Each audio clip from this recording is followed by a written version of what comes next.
नमस्कार, BTV news में स्वागत है आपका। इस बुलेटिन के साथ मैं हूं कृष्ण कुमार और आइए इस बुलेटिन की शुरुआत करें। उससे पहले नजर डालते हैं हेडलाइंस पर। हाईकोर्ट, जिला एवं तहसील न्यायालयों में आयोजित हुई नेशनल लोक अदालत। आपसी समझौते के आधार पर निपटे मामले। त्वरित न्याय पाकर पक्षकारों के चेहरे खिले।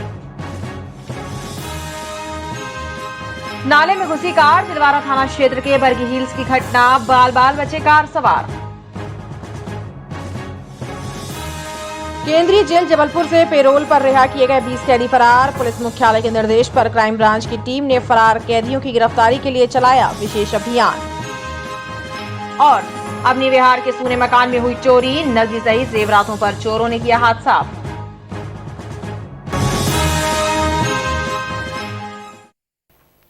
शनिवार को मध्य प्रदेश उच्च न्यायालय सहित प्रदेश की सभी अदालतों में नेशनल लोक अदालत का आयोजन हुआ। नेशनल लोक अदालत में क्लेम केस, मोटर दुर्घटना बीमा, चेक बाउंस आदि के प्रकरणों का आपसी समझौते के आधार पर निराकरण करते हुए 2 अरब रुपए से ज्यादा के अवार्ड पारित किए गए। इसी तरह प्री लिटिगेशन से संबंधित प्रकरणों का भी आपसी समझौते के आधार पर निराकरण करते हुए 30 करोड़ 60 लाख से ज्यादा की अवार्ड राशि पारित की गई। शनिवार को मध्य प्रदेश उच्च न्यायालय सहित प्रदेश की सभी अदालतों में नेशनल लोक अदालत का आयोजन हुआ। नेशनल लोक अदालत में प्री लिटिगेशन के करीब 42,110 प्रकरणों का निराकरण कर 30 करोड़ 60 लाख रुपए से ज्यादा की अवार्ड राशि पारित की गई। वहीं क्लेम केस, मोटर दुर्घटना बीमा, चेक बाउंस सहित अन्य मामलों में आपसी समझौते के आधार पर निराकरण करते हुए 2 अरब रुपए से ज्यादा के अवार्ड पारित किए गए। मध्य प्रदेश राज्य विधिक सेवा प्राधिकरण के सदस्य सचिव राजीव करमहे ने नेशनल लोक अदालत में निराकृत हुए प्रकरणों की जानकारी देते हुए बताया कि माननीय उच्च न्यायालय में कुल 1251 प्रकरणों का निराकरण नेशनल लोक अदालत के माध्यम से हुआ। इसमें कुछ महत्वपूर्ण प्रकरणों का भी निराकरण किया गया। पूरे प्रदेश में 1391 खंडपीठों का गठन किया गया था। लोक अदालत में हर प्रकृति के मामले जिनमें कानूनन समझौता हो सकता है उनको फोकस किया गया है। चेक डिसऑनर के बहुत सारे केसेस अदालतों में लंबित हैं, उन्हें भी फोकस किया गया है, उनका भी काफ़ी संख्या में निराकरण हुआ है। दीवानी मामले, फौजदारी मामले, छोटे लड़ाई झगड़े के पक्षकारों के होते हैं, उनका भी निराकरण हुआ है। सतना की एक सूचना आई है जहाँ परिवार न्यायालय में 100% विकलांग दंपत्ति हैं, पति पत्नी दोनों ही 100% विकलांग हैं, उनका आज राजीनामा हुआ। दोनों अपने बच्चे के साथ खुशी खुशी यहाँ से वापस लौटे। इसी प्रकार परिवार न्यायालय मुरैना में 80 मामलों का निराकरण हुआ है। ऐसे सभी जगह से बहुत सकारात्मक समाचार हमको लोक अदालत के बारे में प्राप्त। नेशनल लोक अदालत में पारिवारिक मामलों का भी आपसी समझौते के आधार पर निराकरण किया गया। इसके अलावा आपराधिक, शमनीय और अन्य लंबित मामलों का भी लोक अदालत में निराकरण किया गया। यातायात नियमों का उल्लंघन कर वाहन चलाने वाले चालकों पर विभाग ने सख्ती दिखानी शुरू कर दी है। शहर के विभिन्न चौराहों पर यातायात विभाग और थाना पुलिस द्वारा संयुक्त रूप से चेकिंग अभियान चलाकर नियमों का उल्लंघन करने वाले वाहन चालकों के विरुद्ध चालानी कार्रवाई की जा रही है। इन दिनों शहर की मुख्य सड़कों और चौराहों पर यातायात विभाग और थाना पुलिस का अमला युद्ध स्तर पर वाहनों की चेकिंग का कार्य कर रहा है। मकसद सिर्फ नियम विरुद्ध तरीके से वाहन चलाने वालों पर कार्रवाई करना है। चेकिंग अभियान के तहत विभाग 3 सवारी दोपहिया वाहन चलाने वालों, बिना कागजात और बिना नंबर के वाहन चला रहे वाहन चालकों की धरपकड़ कर उन पर चालानी कार्रवाई कर रहे हैं। अतिरिक्त पुलिस अधीक्षक महोदय दक्षिण के आदेशानुसार वाहन चेकिंग की जा रही है, जिसमें 3 सवारी हैं, बिना दस्तावेज के हैं, बिना हेलमेट के हैं, नंबर प्लेट नहीं है, इनके चालान हो रहे हैं। अभी तक करीब 30 चालान हो चुके हैं, आगे कार्रवाई भी जारी है। शहर के अलग अलग क्षेत्रों में ये कार्रवाई की जा रही है। कार्रवाई से नियम तोड़ने वाले वाहन चालकों में हड़कंप मचा हुआ है। कटनी जिले के पुलिस अधीक्षक द्वारा एक पत्र में सिखों को आतंकवादी कहे जाने का मामला लगातार तूल पकड़ रहा है। सिख समुदाय के बाद अब हिंदूवादी संगठनों ने भी इस मामले को लेकर रोष जाहिर किया। कटनी एसपी को हटाने की मांग करते हुए विश्व हिंदू परिषद और बजरंग दल के कार्यकर्ताओं ने रेंज के आईजी के माध्यम से मुख्यमंत्री के नाम ज्ञापन सौंपा।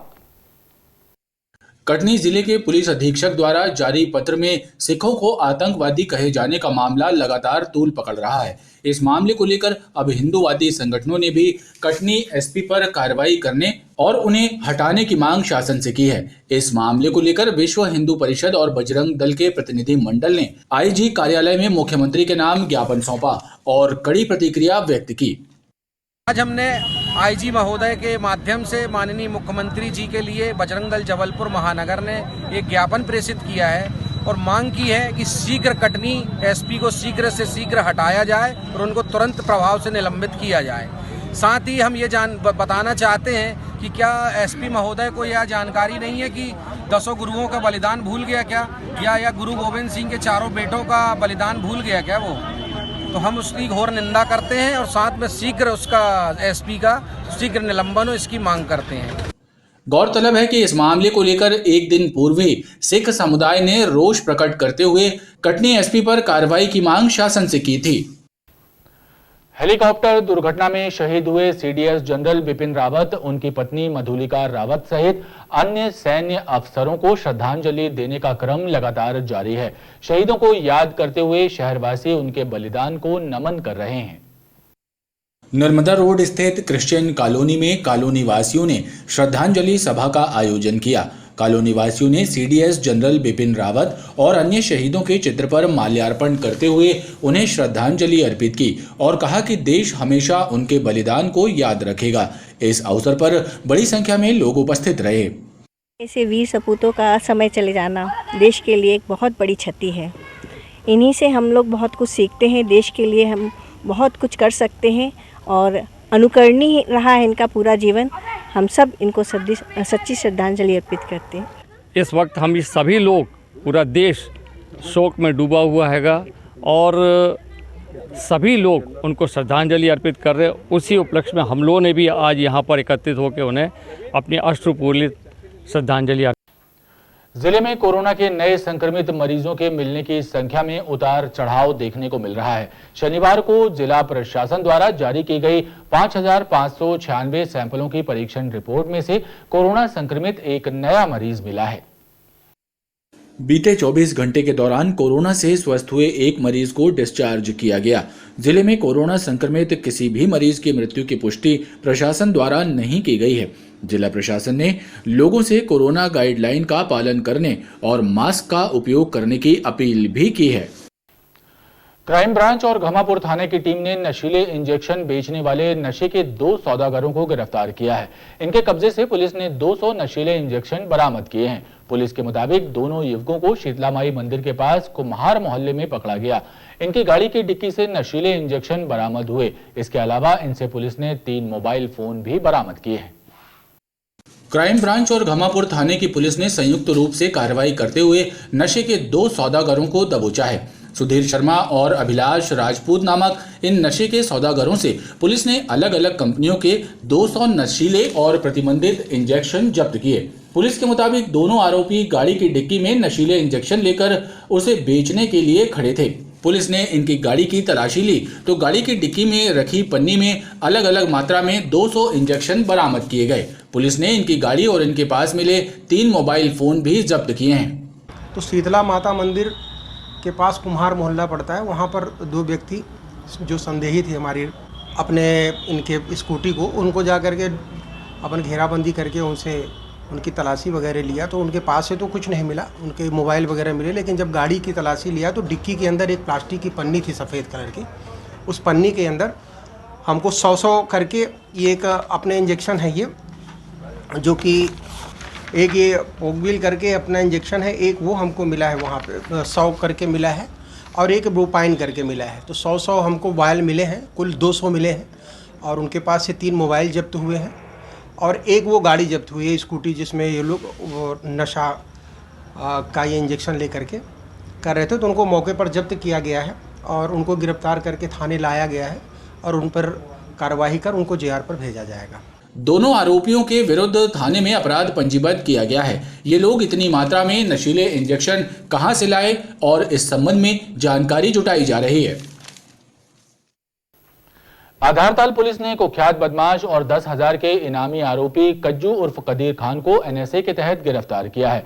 कदीर के विरुद्ध हत्या का प्रयास, बलवा, पथराव, छेड़छाड़, आर्म्स एक्ट, मारपीट, अवैध वसूली, विस्फोटक अधिनियम के साथ साथ भूमाफिया बनकर जमीनों पर कब्जा करके अवैध निर्माण करने जैसे 22 गंभीर मामले पंजीबद्ध हैं। पुलिस ने इस कुख्यात बदमाश का सड़क पर जुलूस निकाला, इसके बाद इसे कोर्ट में पेश किया गया। आधारताल पुलिस ने आदर्श नगर कटरा के रहने वाले कुख्यात बदमाश और 10,000 रुपए के फरार इनामी आरोपी कज्जू उर्फ कदीर खान को एनएसए के तहत गिरफ्तार किया है। कुख्यात अपराधी और भूमाफिया कज्जू उर्फ कदीर पर करीब 22 संगीन मामले दर्ज हैं, जिनमें हत्या का प्रयास, मारपीट, बलवा, धोखाधड़ी, विस्फोटक अधिनियम, अवैध वसूली, धोखाधड़ी और दूसरों की जमीन पर बलपूर्वक कब्जा कर अवैध निर्माण करने जैसे मामले शामिल हैं। प्रशासन ने माफिया विरोधी अभियान के तहत इसके द्वारा कब्जा की गई 2 करोड़ रुपए की भूमि को भी मुक्त कराया था। इस भूमि पर अवैध रूप से कॉलोनी और डुप्लेक्स का निर्माण किया गया था। पुलिस अधीक्षक के निर्देश पर थाना आधारताल द्वारा इसके विरुद्ध एनएसए का प्रतिवेदन जिला दंडाधिकारी के समक्ष पेश किया गया था, जिस पर जिला दंडाधिकारी द्वारा एनएसए के तहत वारंट जारी कर इसे केंद्रीय जेल में निरुद्ध करने के निर्देश दिए थे। पुलिस द्वारा इसे गिरफ्तार कर इसका जुलूस निकाला गया, जो क्षेत्र में चर्चा का विषय भी बना रहा। आधारताल थाना क्षेत्र के बदमाश और भूमाफिया कज्जू उर्फ कदीर, जो कई दिनों से फरार था, जो 420 467 के 2 अपराधों में उसका जो पूरे क्षेत्र में एक भय व्याप्त है और लोग उससे डरते हैं। जब लोगों का सामान्य जनजीवन प्रभावित हुआ उससे, तो उसका एनएसए किया गया है और उसको गिरफ्तारी करके जेल दाखिल कराया गया है। इसके ऊपर 22 अपराध। कोतवाली थाना क्षेत्र के खिन्नी मोहल्ला में पुलिस ने 2 महिलाओं को जहरीली शराब के साथ गिरफ्तार किया है। दोनों महिलाओं से अलग अलग 9 लीटर जहरीली शराब बरामद की गई है। दोनों महिलाओं के विरुद्ध आबकारी एक्ट के तहत प्रकरण दर्ज किया गया है। पुलिस अधीक्षक के निर्देश पर जिले में अवैध शराब बेचने वालों के विरुद्ध अभियान चलाया जा रहा है। इसी कड़ी में कोतवाली पुलिस ने मुखबिर की सूचना पर खिन्नी मोहल्ला में 2 महिलाओं अन्नू सज्जन और डिंपल सुधाकर को जहरीली शराब के साथ गिरफ्तार किया। इनके पास कुप्पी में रखी हुई 9 लीटर जहरीली शराब बरामद की गई है। पुलिस इस संबंध में इनसे पूछताछ कर रही है। 2 महिलाएं जो अलग अलग उनके क्षेत्र में भट्टी से मिली, जहरीली शराब बेच रही थी, उन पर जहरीली शराब के अंतर्गत कार्रवाई की गई है और इस तरह की कार्रवाई कंटिन्यूसली जारी रहेगी।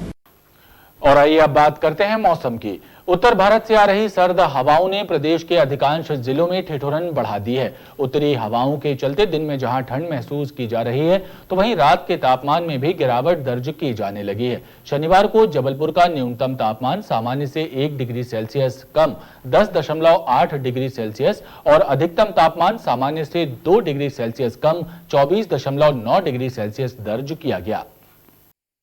उत्तर भारत से आ रही सर्द हवाओं ने प्रदेश में ठिठुरन बढ़ा दी है। हवाओं की रफ्तार से जहां दिन में सिहरन महसूस की जा रही है, तो वहीं तापमान भी सामान्य से नीचे आ गया है। शनिवार को जबलपुर का न्यूनतम तापमान सामान्य से 1 डिग्री सेल्सियस कम 10.8 डिग्री सेल्सियस और अधिकतम तापमान सामान्य से 2 डिग्री सेल्सियस कम 24.9 डिग्री सेल्सियस दर्ज किया गया। शहर में उत्तरी हवाएं 5 किलोमीटर प्रति घंटे की रफ्तार से चली। तापमान में गिरावट दर्ज किए जाने और हवाओं की तेज रफ्तार के कारण लोग ठंड से बचने के लिए अलाव का सहारा लेते देखे गए। मौसम विभाग ने आगामी 24 घंटे में मौसम शुष्क रहने की संभावना व्यक्त की है। जबलपुर के आयुध निर्माणी खमरिया में शनिवार को कार्य समिति और कैंटीन समिति के चुनाव का मतदान संपन्न हुआ। मतदान के पश्चात हुई मतगणना में लाल झंडे और नीले झंडे के प्रत्याशियों ने जीत दर्ज की।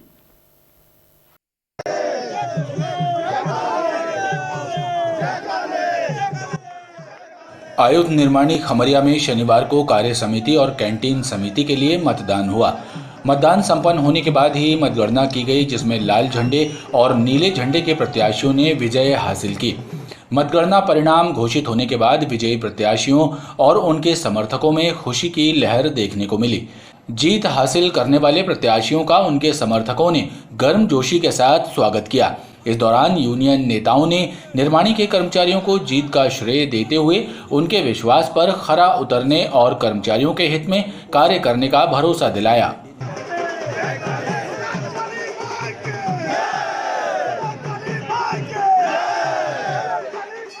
All India defence employees federation की तरफ से निर्माणी के तमाम कर्मचारियों को ये विश्वास दिलाना चाहता हूं कि लाल झंडा और all India defence employees federation शुरू से लेकर आज तक और भविष्य में भी निर्माणी कर्मचारियों की एक एक मांग के सवाल पर लगातार संघर्षरत रहा है और आगे भी संघर्ष करता रहेगा।